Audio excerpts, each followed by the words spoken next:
سيف أحمد زهرة المصري الصغير. شرح سورة الفلق. أعوذ بالله من الشيطان الرجيم. بسم الله الرحمن الرحيم. قل أعوذ برب الفلق من شر ما خلق ومن شر غاسق إذا وقب ومن شر النفاثات في العقد ومن شر حاسد إذا حسد. رب الصبح رب الفلق هو رب الصبح، أي صبح بدايته.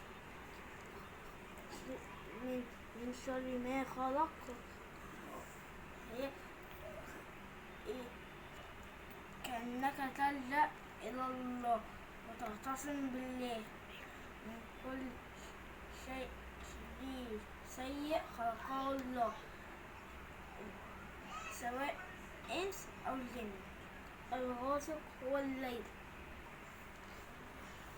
أي أنا أعتصم بك يا ربي من كل شرور الذي نزل في الليل. إذا وقب يعني إذا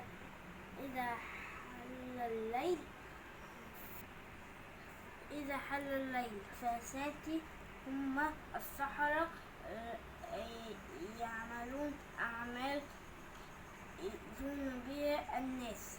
شر حاسد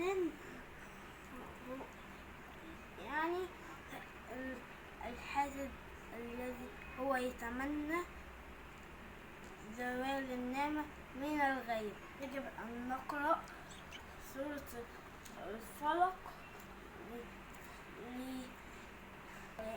لأنها تحمينا من الشيطان.